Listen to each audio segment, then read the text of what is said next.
सन 1797 ईस्वी पंजाब की सरजमीन इक़्तिदार की कशमकश में जल रही थी।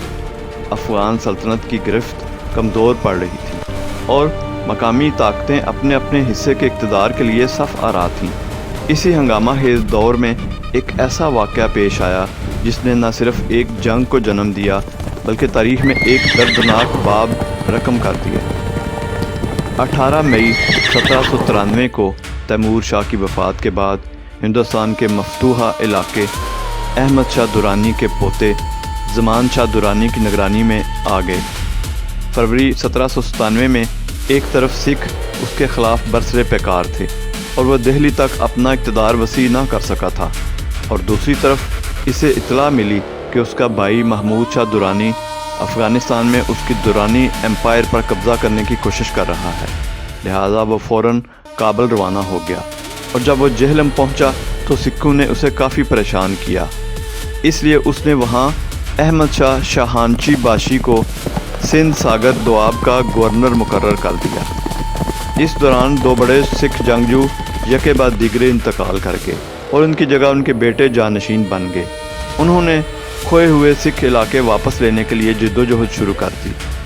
इसी असना में गुजरात के हुक्मरान साहब सिंह के इत्तेहादी वड़ाइचू ने बगावत कर दी और चौधरी रहमत खान वड़ाइच के बेटे हयात खान ने कला इस्लामगढ़, जो साहब सिंह का एक मजबूत गढ़ था, उस पर कब्ज़ा कर लिया। उधर ज़मान शाह के मुकर्रर करदा गवर्नर ने जहन बना लिया कि गुजरात से सिखों को निकाल बाहर करना है। इस तरह उसने सिखों के ख़िलाफ़ तमाम कार्रवाइयों की निगरानी और क़यादत के लिए कला इस्लामगढ़ को अपना मरकज़ बना लिया। उसका प्लान ये था कि यह मुहिम मशरक़ की जानब सियालकोट से शुरू की जाएगी। सिखों को गुजरात से निकाल कर जेहलम की तरफ धकेला जाएगा और फिर उन्हें दरियाए जेहलम पर घेर कर उनको गैर मुसल्लह कर दिया जाएगा। अहमद खान शाहानची बाशी एक बाख्तियार गवर्नर था जिसके हाथ में ताकत भी थी और इख्तियार भी।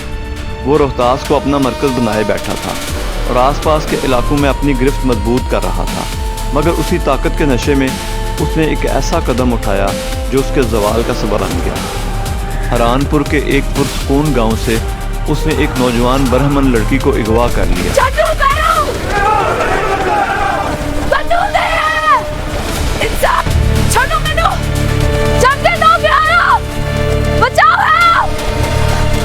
ये सिर्फ एक अगवा नहीं था, ये एक ख़ानदान की इज्जत पर हमला था, एक समाज के ज़मीर को झंझोड़ देने वाला अमल था।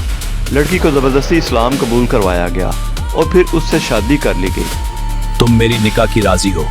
मैंने इस राजी नहीं। हाँ, ये हुक्म है, तुम मेरी हो, ये कबूल करो। मैं कभी नहीं मननी। ये हो गया। ये खबर जंगल की आग की तरह फैल गई। सिख सरदारों के लिए ये सिर्फ एक ज़ाती मामला नहीं रहा था, ये एक गैरत, मजहब और इंसाफ का सवाल बन चुका था। महाराजा रंजीत सिंह और साहब सिंह भंगी, इन दोनों ने इस वाक़े को एक खुली ललकार समझा। उन्होंने फैसला किया कि इस जुल्म का जवाब दिया जाएगा। उधर शाहानची बाशी अपनी ताकत के जोम में था। वो इस्लामगढ़ के कला में पहुंचा। वहां कुछ दिन क़याम के बाद गुजरात की तरफ बढ़ने लगा। वो कला इस्लामगढ़ के मशरक़ी रास्ते से नीचे उतरा। शायद उसे अंदाज़ा नहीं था कि उसके हर कदम के साथ उसकी मौत इसके करीब आ रही है। जब वो गांव बरदोंकल के करीब पहुंचा, दोनों क़ुव्वतें आमने सामने आ गईं। फ़ज़ा में तनाव था, ज़मीन पर घोड़ों की चाप गूंज रही थी। फिर अचानक जंग छिड़ गई जो 3 दिन जारी रही।